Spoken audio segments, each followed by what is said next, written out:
বলছি নিশো ভাই আর কি কি পারে? নিশো ভাই তো সবই পারে দেখছি। একটা ইন্টারভিউ শুনছিলাম যেখানে উনি বলছেন যে মানে আমার নাম আরাফাত রাব্বি।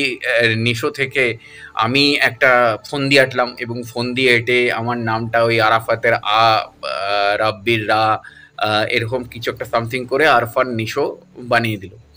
তো এক্স্যাক্টলি এটাই হচ্ছে নিশো।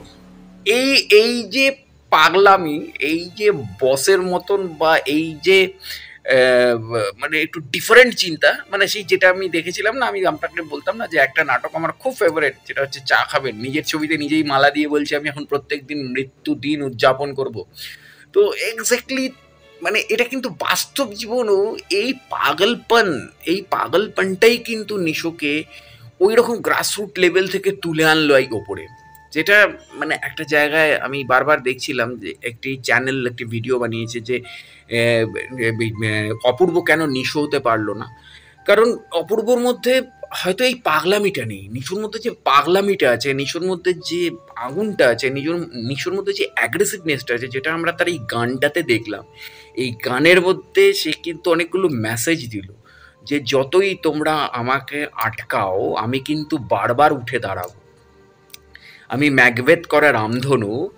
আমি মানে গানের লাইনগুলো আমি শুনি যে আমাকে তোমরা যতই বাধা দাও, আমাকে তোমরা যতই আটকাও, আমি বারবার উঠবো।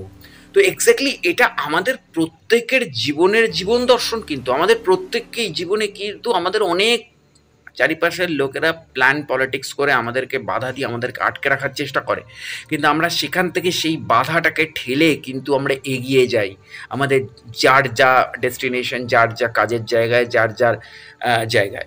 তো এক্স্যাক্টলি নিশোর যে এই যে যে র্যাপটা করলো, এই এই র্যাপের অর্থ হচ্ছে যে যে পোয়েট্রিটাকে খুব র্যাপিডলি প্রেজেন্ট করা হয়, তো ইটস কল র্যাপ। তো এই যে র্যাপের মাধ্যমে একটা কবিতাকে ও যে প্রেজেন্ট করলো, এই গানটা যে দাগির, যে গানটা দাগির, যে টাইটেল ট্র্যাক যেটাকে বলা হচ্ছে, তো এক্স্যাক্টলি এই গানটার মধ্যেও কিন্তু যেটা আমি এই মুহূর্তে দেখতে পাচ্ছি, যেটা আমাদের বাংলা ইন্ডাস্ট্রি দেবও করলো, যেটা অ্যাকচুয়ালি শুরু করেছিল কিন্তু শাহরুখ খান। শাহরুখ খানের পর সলমান খান এবছর সেকেন্দারাও করছে, এবং গত বছর আমাদের দেব করেছে, এবং এবার শাকিব খানও করলো কিছুটা বোধহয়। কতটা করেছে কিনা আমার ঠিক মনে নেই, কিন্তু ঘটনা হচ্ছে নিশো ভাই তো তাই করলো স্ট্রেট। সেটা হচ্ছে নিন্দুকদেরকে একটা মেসেজ দেওয়া এবং সমাজকে একটা মেসেজ দেওয়া, সেটা তার গানের মাধ্যমে, সেটা তার ডায়ালগসের মাধ্যমে। এবং সেই মেসেজটা মানে এটাই হচ্ছে স্টারডামের, বা এটাই হচ্ছে স্টারদের বড় বড় জায়গা, মানে ক্রিয়েটারদের বড় বড় জায়গা। কারণ তারা তো হাতাহাতি করতে যাবে না, তারা তো মারামারি করতে যাবে না, তারা সব কিছুই একটা তাদের কাজের মাধ্যমে প্রকাশ করবে, তাদের ডায়ালগসের মাধ্যমে, তাদের গানের লিরিক্সের মাধ্যমে, তাদের গানের কথার মাধ্যমে, এইসবের মাধ্যমে তারা কিন্তু প্রেজেন্ট করবে যে দেখো, আমাকে তোমরা যতই বাধা দাও আমি কিন্তু জিরোতে থাকলেও আমি জিরো থেকে উঠে দাঁড়াবো।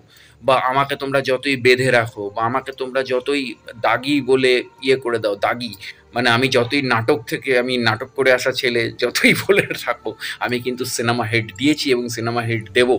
যার জন্যই চরকি এসভিএফ এর মতন প্রোডাকশন হাউস, এসভিএস আমাদের কলকাতার অন্যতম বড় প্রোডাকশন হাউস, সেই কলকাতার অন্যতম বড় প্রোডাকশন হাউস আজকে কিন্তু আফটার শাকিব খান, বাংলাদেশের শাকিব খানের পরে কিন্তু নিশোর পেছনে ইনভেস্ট করছে। তো এক্স্যাক্টলি তার সাথে সাথে চরকি তো রয়েছে, চরকিকে অনেকেই নিশোর ঘরের অ্যাপ বলে, কিন্তু ব্যাপারটা তা নয়। ব্যাপারটা হচ্ছে নিশোর সেল হয় বলেই কিন্তু প্রডিউসাররা তার পেছনে ইনভেস্ট করে।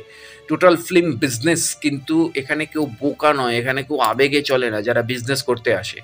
তারা কিন্তু একজনকে দিয়ে লাভ হয় বলেই, একটা চরিত্রকে দিয়ে, একজন অভিনেতাকে দিয়ে বা একজন অভিনেত্রীকে দিয়ে প্রফিট হয় বলেই কিন্তু তার পেছনে বারবার ইনভেস্ট করে। এত সহজ নয়, ঠিক আছে? তো এত সহজ নয়, তো এত সহজ নয় শাকিব খানের পেছনে বড় বড় টাকা ইনভেস্ট করা, এত সহজ নয় মানে নিশোর পেছনে টাকা ইনভেস্ট করা। তো এক্স্যাক্টলি দুজনের একটা কম্পিটিশন, যেখানে শাকিব খানের আরেকটা ছবি রিলিজ হচ্ছে। একটা খুব সুন্দর একটা হেলদি কম্পিটিশন দেখবো ভেবেছিলাম, শাকিব ভার্সেস নিশো।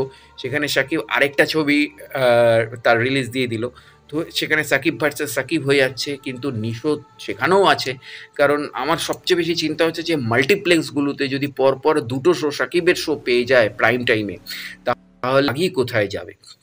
কারণ অবশ্যই দাগি পেয়ে যাবে শোস, চক্কর 302ও শোজ পেয়ে যাবে। সমস্যা হবে জংলির। কারণ জংলির যে হাইপ আমি দেখতে পাচ্ছি, জংলির অতটা হাইপ নেই। কিন্তু সেখানে দাঁড়িয়ে হচ্ছে জংলির কিন্তু সমস্যা হতে পারে। তো যাই হোক, হোয়াটএভার, এটা আমার এখানকার সাবজেক্ট নয়।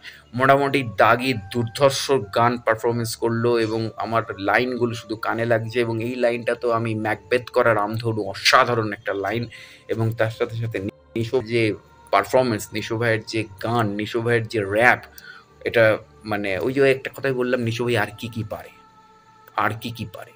তো যাই হোক, হোয়াট এভার, দাগির অন্যান্য আপডেটগুলো নিয়েও আসবো। অবশ্যই জুড়ে থাকুন আমার চ্যানেল এবং পেজের সাথে। দেখা হচ্ছে পরের ভিডিওতে। নমস্কার।